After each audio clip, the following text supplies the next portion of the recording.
Welcome back to the channel, guys. Here's something that I actually haven't thought about since I started my Raid Shadow Legends journey. And so I went back and I started another account just to kind of see if anything had changed. And the other thing that I kind of like doing is seeing which champions I'm able to acquire first, since every account is different and every single account is unique. But as I was going through the steps to, finally pick out my profile pick and pick a different champion to kind of work with, I thought about areas of the game that if I could go back on my main account and redo, what would I do differently? And it's always good to be reflective. But one thing that I thought about and I didn't take advantage of upfront, when you first create your account, all of the keeps are unlocked for you. So you get a full week of having access to every single potion that's available. Now, are you normally able to run through these on an extremely high level? The answer is no. And so that's where the struggle kind of comes in. But I thought about it. If you take your champion and if you work them through the account pretty quickly, and then you decide, I'm going to go in and at least work the first 2 to 3 stages of the account. And I'm just going to go in and pop these guys in and see can they even make it. What difference could that make? Now, I've kind of compared those champions that I have ascended to those that I have not. I've also paid attention to which order I would place champions in, as much as anything else. But if I focus through campaign, if I was able to march through campaign at a pretty good pace in the first day or so, I have some accounts I've been able to reach, level 21 to 25 just in that first day. You're kind of excited, you have plenty of energy to kind of work through.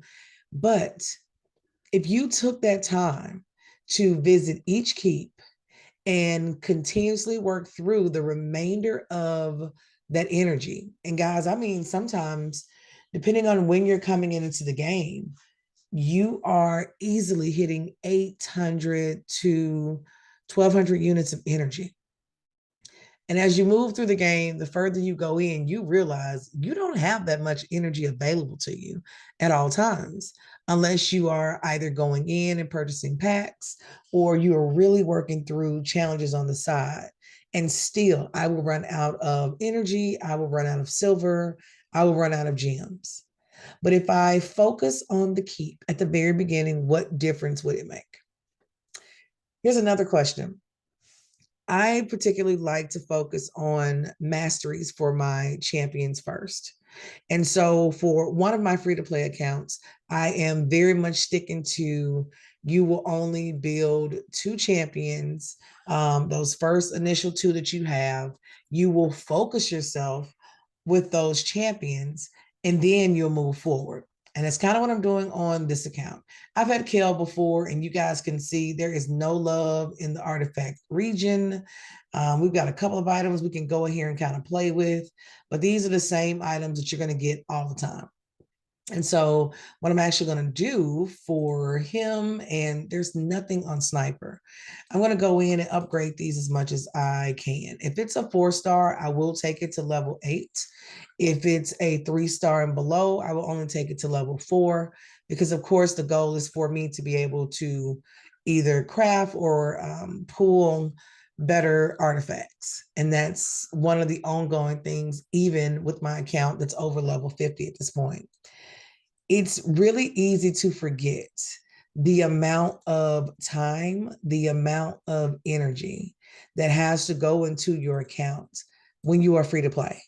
It's also really easy to forget the limitations your account has when you are a newbie player. And so just having that reminder is kind of nice. I've been playing overall, I'm almost to, I think, Dark Elhain. So I want to say she's at what, the fourth one in, so 120-day mark. It's been kind of refreshing to kind of go back and see what other champions I have a better chance of pulling, because I pulled some different champions. I've been pretty impressed with those. But the other thing is how I myself play the game differently. So if you went back and started a new account, where would you start? Would you pick a different starting champion? I guess it's my first thought. If you haven't done that before, I definitely recommend it.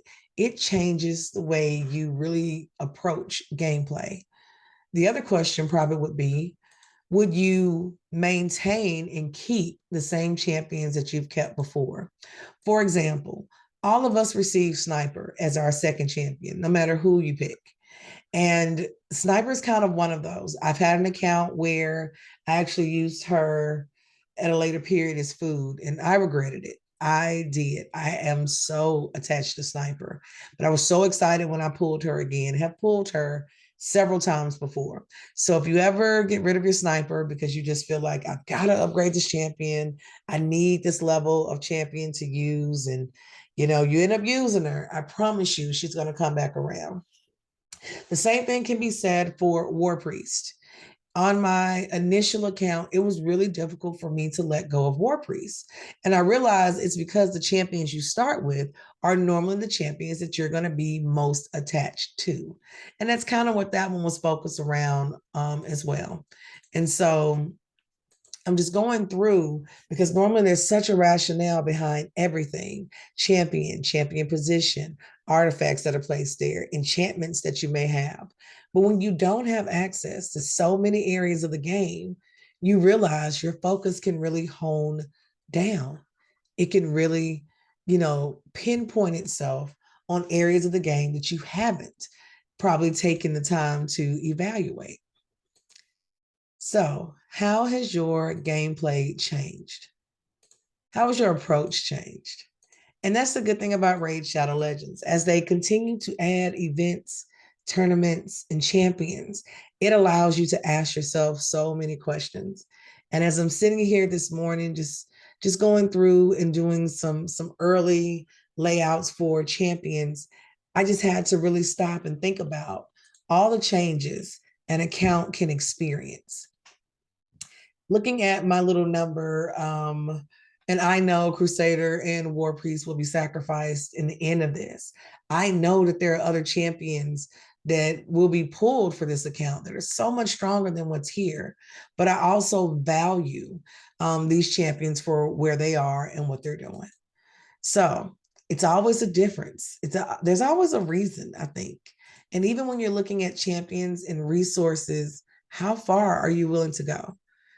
I've had to learn, even with artifacts and doing upgrades, I have to shelter my silver. I have to shelter, especially my gems, because you get to a point where those gems are so needed. And at this point, I'm just excited because, guys, our clan finally hit more than 10 members. And so just staying excited and motivated because I know that competition is going to come about. And it will be pretty exciting to see. I need a little speed on these boots. It's also really easy to forget the amount of time you spend scrambling in between artifacts and just trying to make it through those basic boards. Now, I'll share one strategy with you that I've tried in one of my accounts. So, what I end up doing is I run my champions through campaign. So, let's say, for example, I am in that first area, and I can show you guys exactly what I'm talking about here. Let me just equip Kale. Please don't hate on the artifacts. Y'all know how this is going. But what I've started doing, and this is just one of those kind of moments. And I promise you, this is probably why people end up with so many accounts, y'all, so many accounts. And it's just asking questions and trying something new. I go to campaign, and let's say I am working through Kirok Castle, right? And you'll notice that I've 3-starred all the way through, coming to this bottom, and I'm going to lead in my 2 champions just to see if I can be successful. I will run through and do all of the stages attached to this area of the map. I will only use my top 2 champions. So these are the champions I am feeding into. I'm putting my best gear on. I'm sacrificing everybody else for these 2 champions in particular. They will run every single stage with me until I'm able to upgrade and do better. So instead of going forward, I go back. I will again run since he's already maxed out. I will take him out, move Sniper to the front, and we're just going to add in War Priest. And right now, War Priest doesn't have any artifacts on her. She's going to be ran naked because I know I like War Priest. I've done a video on her actually before, but I know that she's going to be a champion that I will force myself to separate from. Crusader is another one. So any champion that I have worked with and ran through, several areas of the game on another account, I will take those same champions and I will sacrifice those champions to make room for others. It's a really good way for you to be able to spend time and actually focus on the abilities of others, because otherwise you really would. It's easy to get the favorites, to get the really popular ones, but this is what I found to be most successful. Number one, it allows my lead champions to power themselves up, which that's always appreciated. So by the time you make it to the next area on the map, you are twice as powerful as you would have been the first time. It allows you to really, really acquire XP pretty quickly. I have one account, for example, where Gaelic was my initial champion. And I started this method of running each stage twice, just straight through. If I'm unable to go straight through, I go back, I place artifacts, and then I try again. Because on the second run, the purpose isn't for you to 3-star. You've already done that. The entire purpose is for you to run through and to be able to defeat those enemies straight through just with your base level champions. And you guys can kind of see how much damage, Sniper is putting out, even at this point. And I'm still running the very first portion of the map, going back to those stages. So you really build up champions because you know what's to come. I've already made it to level 11 on this account that I just started on yesterday. So it's one of those you can work through pretty well. The rewards are also nice, because as I'm able to include other champions, I will. And I only use my multi battles when I know, okay, I'm going to take a break, walk away, go work on, some house task or something else for work. And then when I come back, I've had those battles ran. And I usually choose to run those, of course, at the highest level that's possible for me. As you can tell with Kale and Sniper, at the levels that they are, my goal is to acquire more shards so that I can go ahead and bump him to a level 40. I'm not concerned about War Priest. I'm literally holding on to War Priest because I know I will need her as a sacrifice for Kale. I also know that I'm going to 6-star Sniper. That's just the experience of having Sniper, seeing what she's able to do and needing those skills. Like those are skills that I can definitely take mid-game with me. And so that's what I'm thinking. I'm also thinking there are certain areas I know within Doom Tower where you're thinking about some of those areas for rares, for example. You're going to unlock all of these areas in the game before you even make it back to the first boss the second time. You can't beat that. So it's one of those strategies. Instead of pushing through and just doing every board, because I've seen some people who choose to do that. They will, build their team and they're just going to go straight through. They're going to keep plowing away until they're victorious. And then they choose to go back and acquire those 3 stars. My thing is, if I take campaign a little bit slower, I can strengthen my champions to the point where hopefully when I make it to hard and other levels, it is not a challenge for me at all. And that's where we are. So on the map, you guys will see 3-starred out. I would then move to this area of the map. I would only include my top 2 champions. I would run my top 2, and I'm going to run them through this entire area. Everyone kind of looks at it a little bit differently. I think honestly, if you go back, even if you have made it to brutal or nightmare, if you are anywhere in campaign, I think I'm on nightmare, probably 3rd or 4th area in. And I got to a point where I was just absolutely stuck, or I could not make it through with my champions. And I thought about it. And that's kind of where this method, came from. I went back to the beginning and just started running all of my champions, through.